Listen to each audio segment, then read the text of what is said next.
Bingo bango bongo, it's Multiplier here. Or didn't do the little bingo bango bongo, so let's do that again. Bingo bango bongo, it's Multiplier here, mixing things up with a longer video again, just to experiment, and yeah, should be fun, will be interesting.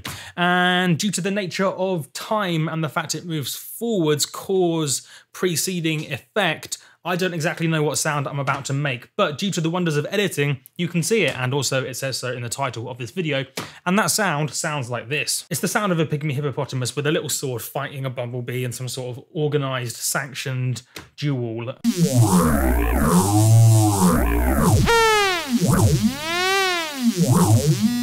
Wasn't that sound amazing? I made it using Serum, that's all I know right now. Let's get into it. All I know conceptually is I want to make something a little bit different, a little bit interesting, maybe a sound effect, maybe a bloop sort of noise, I don't really know, as long as it's not a growl sound, because people only seem to be using Serum to make growl sounds, and even though growl sounds are fantastic and nearly as fun as owl sounds, Serum can do any sound imaginable, not just growl sounds or growl basses or Skrillex dubstep basses. It can do anything imaginable. So I'm going to hopefully make, in fact I will, because otherwise I won't upload this if it sucks, I'm going to make an interesting sound. And due to the fact that I'm pretty sure I will make an interesting sound and this is in your brains right now, that means I have succeeded and you even know what the final result's going to sound like. Also, it's worth mentioning that hopefully I will give you useful information. There'll be lots of ridiculousness, catchphrases, distractions, wasting of time, because I spend most of my day doing serious videos. So you know what, sometimes I'm just going to go off on tangents and put that like that, and you can't do anything to stop me, but I will throw some nuggets of information at you at the same time. Also, you can just see how I create sounds for sample packs, etc. Links below, plug, but actually don't even need you to look at those, but you can if you like. Anyway, let's get into it. Serum, let's not make a growl sound. That's the only thing I don't want to do, because everyone's making growl sounds and we can do more than that. It's not the growls are bad. I've even made some amazing growls, future growls, but yeah, we're not doing that right now. Coolies, Serum. How should we start? You know what? That's a pretty jibber jabber, ridiculousness full sentences. That intro was ridiculous, but let's start off with some useful information. So, when you're designing a sound in Serum, you're playing around with two main things to get that initial idea going. You're modulating the wavetable position of a wavetable and you're modulating the cutoff of a filter. They are the two main things you mess about with to try and get an interesting bit of something appearing. Also sometimes pitch as well, but that's more of a secondary thing. So yeah, two main things, kind of a secondary thing. You mess about with those until something cool pops out and then you're like, wowzers trousers, that sounds amazing. Let's dial it in, get it just so. And there you go, you've made your amazing sound. Conceptually, that's how you start something afresh. So let's get into it. Let's assign an LFO behaving as an envelope, because that's crazy, to the wavetable position. So envelope mode in the LFO. You know it's in envelope mode because it says ENV, short for envelope. Who would have thunk that? Nobody, right? And then turn off BPM mode so it's not synced to the grid. And yeah, draw in some sort of shape. Yeah, I'm fantastic at this speaking thing. So yeah, I'm drawing in some sort of. I'm really bad at that word. I'm drawing in some sort of shape. It's because there's a sound coming after a sound. That can be difficult. And yeah, what about that? That looks rad. Assign that to wavetable position. And you know what? Should we assign it to three things at once? Because we're just that crazy. Wavetable position, coarse pitch, and the cutoff of a filter. Wowzers, trousers, spooky ghost. What sort of chaos will ensue? Is that the right word? I don't know. Yeah, coarse pitch. We want it modulating in just one direction, bi-directional. No, that's unidirectional. One direction is unidirectional or unipolar, and then two direction is bipolar. And yeah, you've got these little arrows to show you. Cool. And then, yeah, screw it. Let's just put filter cutoff in one directional mode as well. Or then we'll need to change the position like that. And then, yeah, let's try some wavetables I made for a wavetable pack, which isn't actually launched yet, but it's available at discount pricing if you want it. So all of these cool, super dope wavetables, rising squares. Look at that one, freaky. I wonder what sort of noises it makes. Now, here is some other useful information before I get into noises and stuff. Useful information coming up now. What was I going to say? Oh yeah, the wavetable you choose. Right, I'm going to construct a sentence that makes sense. If you have a wavetable with lots of chaos and lots of mentalness everywhere, such as that one there, you want to be playing low notes on the keyboard because the mentalness, the chaos, all the ridiculousness, just the mental crazy stuff, if it's complicated, if it's messy like that, you need to be playing a bass note because all that messy, all that complicatedness results in lots of crazy high harmonics higher up. And therefore, if you want to hear those high harmonics as interesting things in the audible part of the spectrum, you need to be playing a bass note. If you play a bass note like that, you're hearing those higher... Am I playing a bass note? I think I am. Let me just set up this. I forgot to set this up in advance. Right. If you're playing a bass note like that, I mean, that sounds pretty weird. If you're playing a bass note like that, you're hearing those higher harmonics because the higher harmonics appear above the fundamental. If you play a super high note, then all that complicatedness that comes out of the wavetable, the higher harmonics, is too high up and you don't really hear it.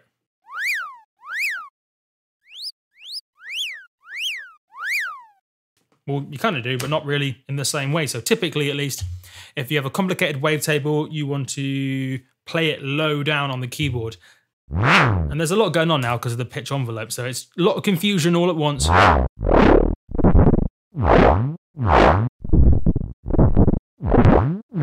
fact, in this case, it's going through all sorts of frequencies, so half ignore what I just said, although it does actually make sense. Let's try some crazy filters, literally just trying things out until something catches my ear, and then I go, yeah, that's cool, let's tweak it. So I'm going to choose a crazy filter like a phaser or a flangey dude. Ah, that pitch envelope is nuts.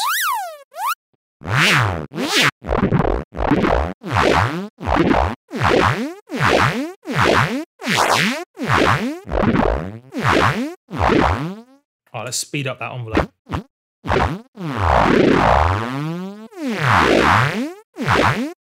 Pretty weird. I might try some different wavetables though.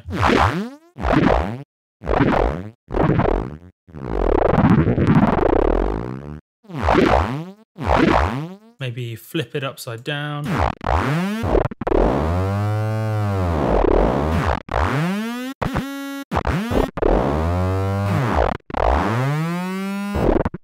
Pretty weird.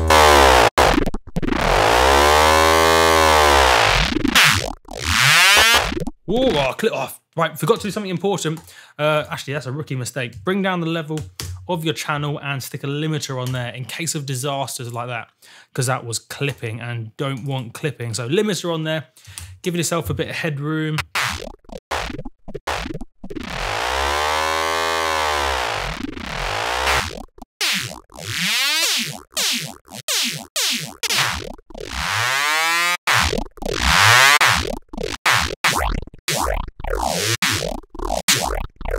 That's pretty cool, you know.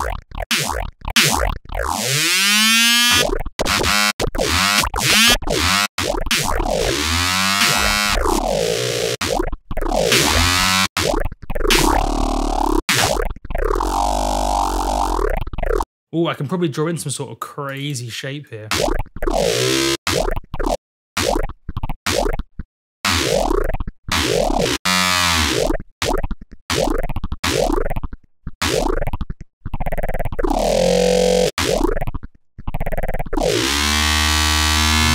Weird.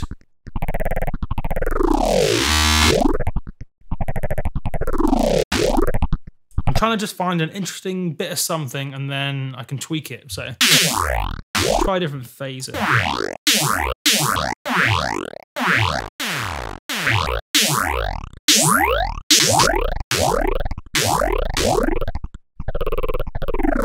different pitch modulation amounts, so coarse pitch.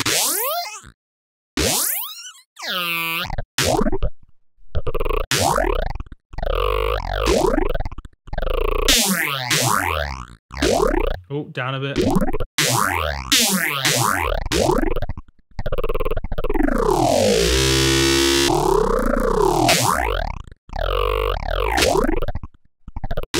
It's going a bit high there.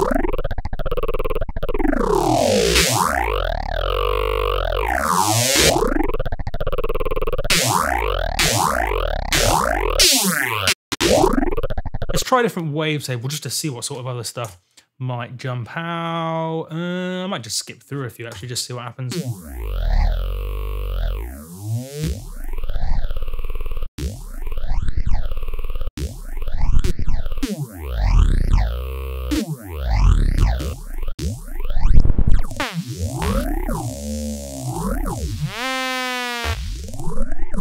Ooh, some weird sounds. Ooh, what's going on there?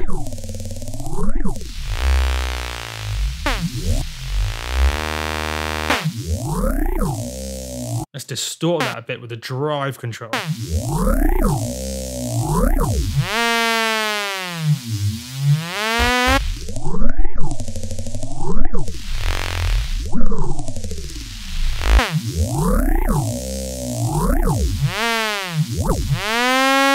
Oh, that's so weird, I love it. Right, let's work on this guy. You see, weird, love it.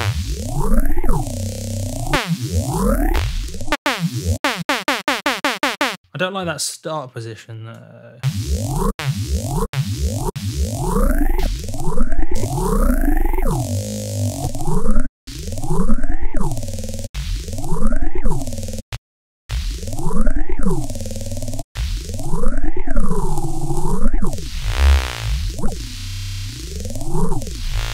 Turn down the master, turn up the drive.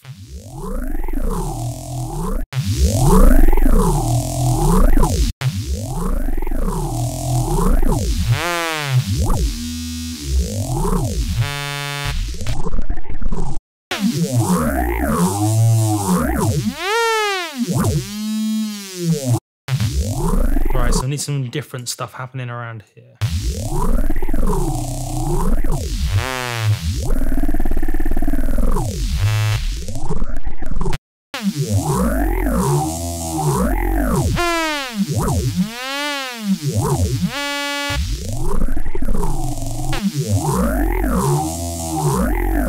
Oh, so weird, so freaky, right? And I'm going to assign that same modulation to the pan control, otherwise known as stereo filter offset in Serum on the filter. And what that does is, right, here's some information because that was a bunch of like just experimentation.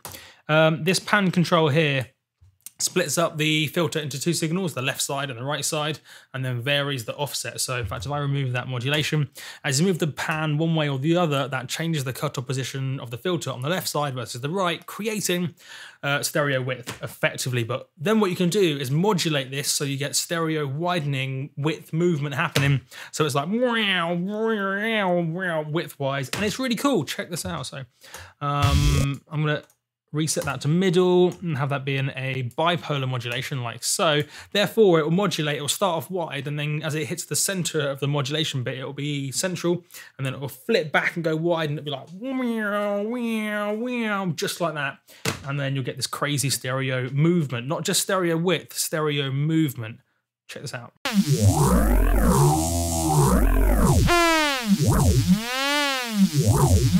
Is that not cool? Yes, it is.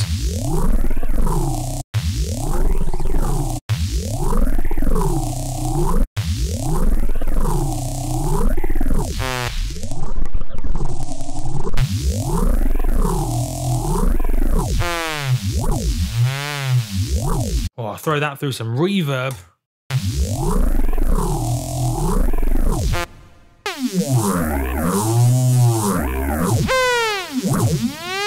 What is going on there? Craziness. You know what it sounds like? I'm starting too high. Too high.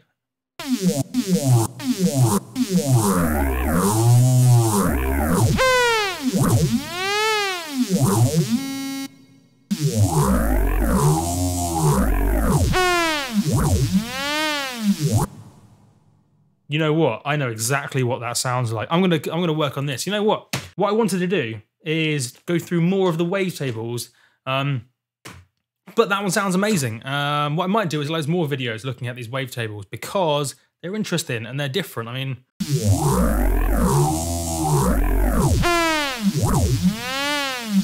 weird and wonderful. That's what I would call that.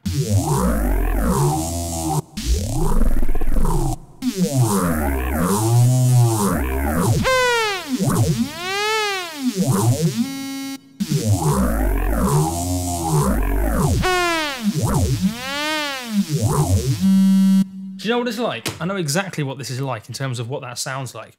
Imagine you were a pygmy hippopotamus, and you're a little like pygmy hippopotamus, and you had a sword, and you're having a fight with a bumblebee, and then you were like chasing each other. The bumblebee was like flying around you, and then you're like trying to swipe it. You're like, "What are you doing, bumblebee?" And then the bumblebee's flying around, flying around in circles. The resulting sound of that interaction, altercation, would be just this.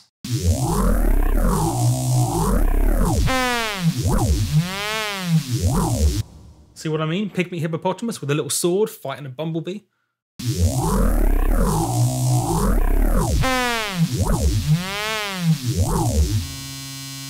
I mean, then it's a draw, or at the end of the match, as it finishes and it goes, that is the end of the match. You know, like they have like a buzzer at the end of a sports ball event or a sports ball match.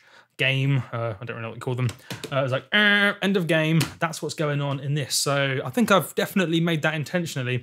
The sound of a little pygmy hippopotamus with a sword fighting a bumblebee. A proper sanctioned event, of course. This isn't some sort of like street fight. This is a proper sanctioned event with a buzzer at the end, a referee and everything. So that's all cool.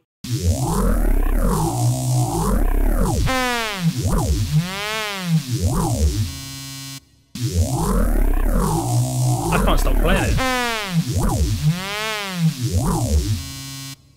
Can't stop playing it. It's so much fun.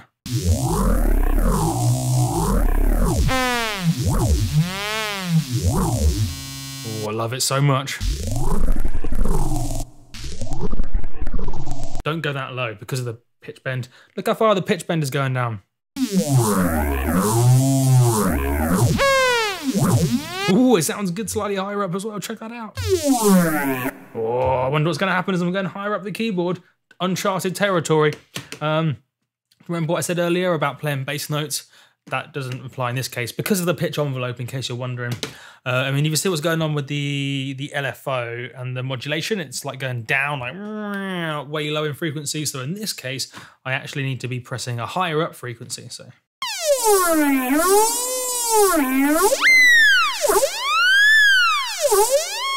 What is going on there? I mean, I spent quite a bit of time not really doing anything useful apart from just playing the sound over and over again, but that's okay. I spent a lot of time really talking about what this sound is in the real world because I think it's important. It's just to remind you, in case you missed it, it's the sound of a pygmy hippopotamus with a little sword fighting a bumblebee in some sort of organised, sanctioned duel with the referee and everything.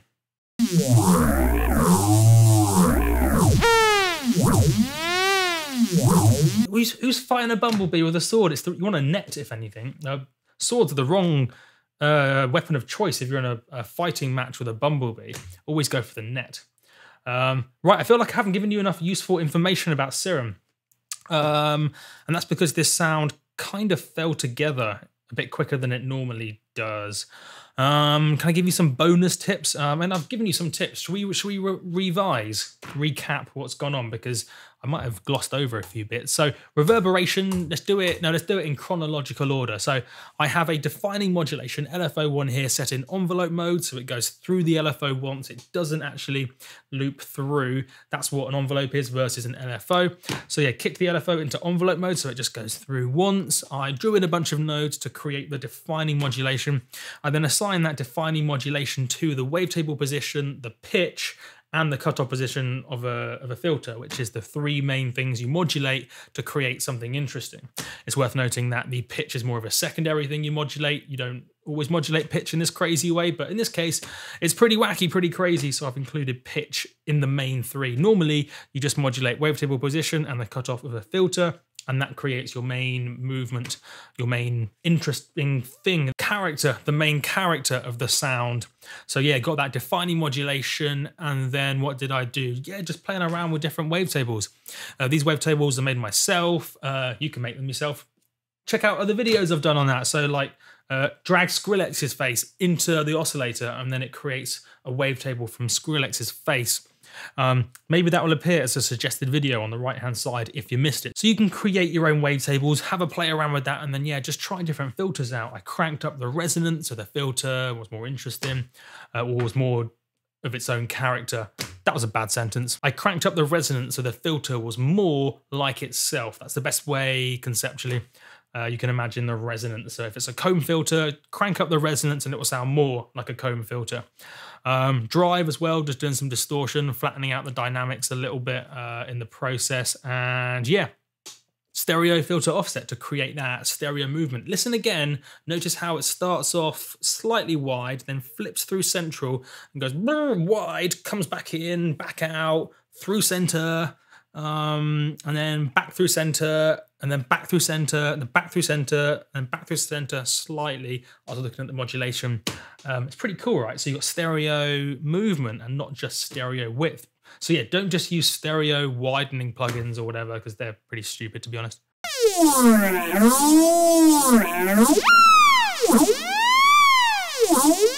Just love that sound so much.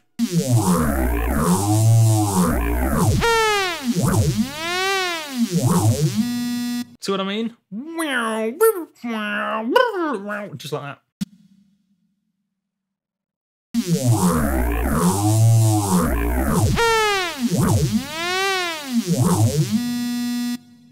End of game, end of match. Right.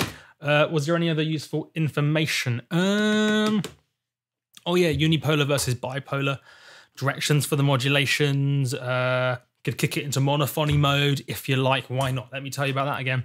So mono button means that you can't play chords, although maybe, you know what? I'm not going to kick it into monophony mode. I'm going to intentionally leave it in polyphony mode. In other words, I can play chords.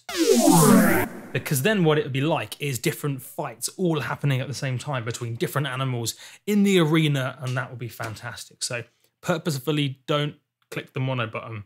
So yeah, that's important.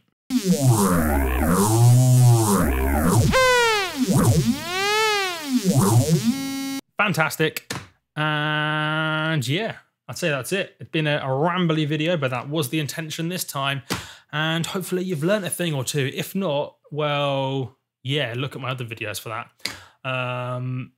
Yeah, and normally, like, let's put this into context so you have some more contextual knowledge, information. Normally what happens is I spend a little bit longer on each preset trying to find something interesting. So I'll say that's the finished sound, but then what I could do if I was doing more experimenting is just try different wavetables.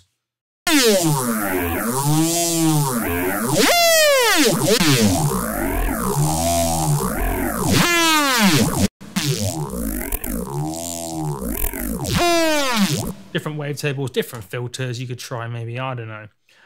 Let's try something boring like a low pass filter.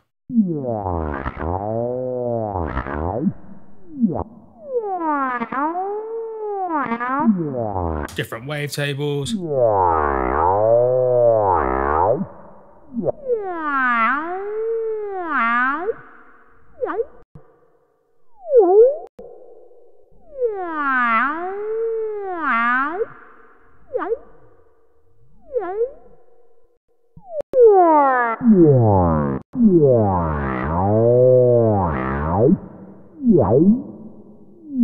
Maybe something mental. See, I'm getting distracted, going off on more tangents. Combs. This one's nuts. Distortion, clipping.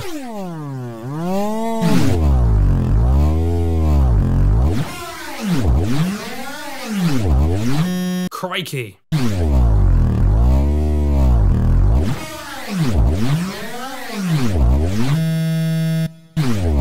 Let's actually loop through this LFO. Trigger mode.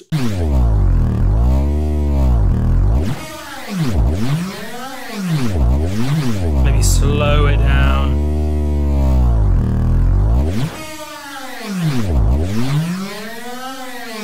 Faster.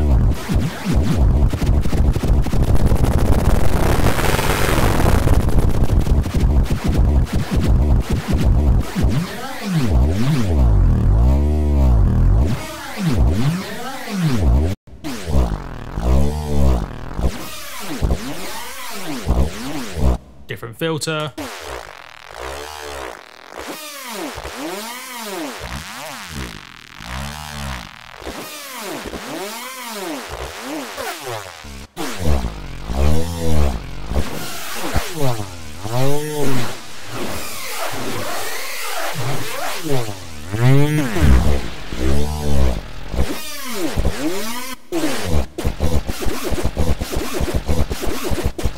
There you go. There's a new little bonus sound that wasn't supposed to be in this video, but there you go.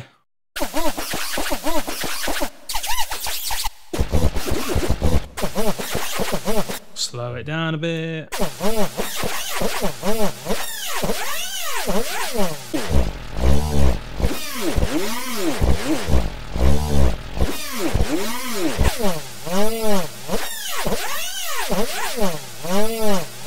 That's pretty weird. And yeah, just as I somewhat predicted, the video went into all kinds of realms of ridiculous. Just to mix things up, because I do lots of focused videos, and then sometimes might it be interesting just to experiment a bit and show you the experimental process of how to create interesting sounds. But yeah, I think that is the video completed. It's the end of the duel, and you know what I've got to do? Forgot to save the sound. Well, there you go. I didn't save the sound, and that's annoying because now I've lost that sound. Normally what I do, in fact I can show you what I normally do, is I should have really saved that sound. Right, anyway, I can always recreate. No, you can never recreate a battle like that. It's impossible. Right, okay, normally what I do, I should have saved the sound. Normally what I do is, once I have like an idea that's cool, it could be an 8 out of 10, a 9 out of 10 idea. If I'm trying to turn it into a 10 out of 10 idea or just make a new sound, I just save it because presets take up no space on your computer. So I end up just saving loads of sounds like bass 1, bass 2, bass 3, etc. Or like heavy electro trips 1, heavy electro trips 2, heavy electro trips 3, 4, 5, etc. Interesting bass 1, 2, 3, 4, etc. As you just create different versions, or weird one-shot whoop 1, 2, 3, 4, 5, 6, etc. As you just create different variations on that sound. Or sometimes you call them something really useful like sound 1, sound 10, 11, 12, 13, etc. 20, 4, 5, 6, etc. Strange repeat, test, velocity demo, vinyl sub, etc. So you just keep naming it things. There's no harm in saving a preset, even if it's not the best one in the world. Just save it, and then you'll never lose it as you go off on weird tangents in a YouTube video. So yeah, there you go. There's some more bonus information right at the end of the video. Always save your preset. And what was I saying? I was saying something, wasn't I? I'm going to mix up the video styles quite a lot over the foreseeable future, short to midterm, just as an experiment, because there are lots of good reasons to. Shall I tell you the reasons? Yes, I will. Some of the reasons. Right, cool. Basically, some people like really short, concise videos, like 2 to 4 minute, 2 to 5 minute little things where I just get straight to the point, tell you, no catchphrases, or maybe just 2 catchphrases, in, out, done. Some people like those videos, whereas other people just like seeing me mess about for half an hour and get distracted, and sometimes give you some information, sometimes not. There's always some information in there, even if I don't say so. It's all subconscious. But yes, I'm going to mix up the video lengths, the different video styles. Some of it will be like focused. This is how you make the sound. Other ones will be like, this is how you make a little fight between a Pygmy hippopotamus and a Bumblebee in a sanctioned event with a referee. So sometimes different angles, same angle until I move flat, and then I have multiple count, not flat, moving to a house in about a month and a half, hopefully. Haven't got the move-in date yet. But yeah, paperwork. Oh yeah, I'll give you an update on the studio situation. Paperwork is in progress. There's lots of like credit checks, reference checks that need to go through. Most of that's gone through, all the important ones, just waiting on the move-in date now. So probably going to be about a month and a half till I move studios, and then I'll have basically a studio, main studio about 4 times this size, and then a bonus little room as well, which will probably be a vocal booth or something. Haven't decided yet, but it's going to be fantastic. Just waiting on final details, and then I'll have literally multiple camera angles. It will be dope. It will be rad. Leveling up the multiplier studios. But yeah, and that is it. Video complete. And what I was going to do is play through the sound I made one final time, but then I remembered I didn't save it. So make sure you save your sounds, people. Yeah, or just make them again.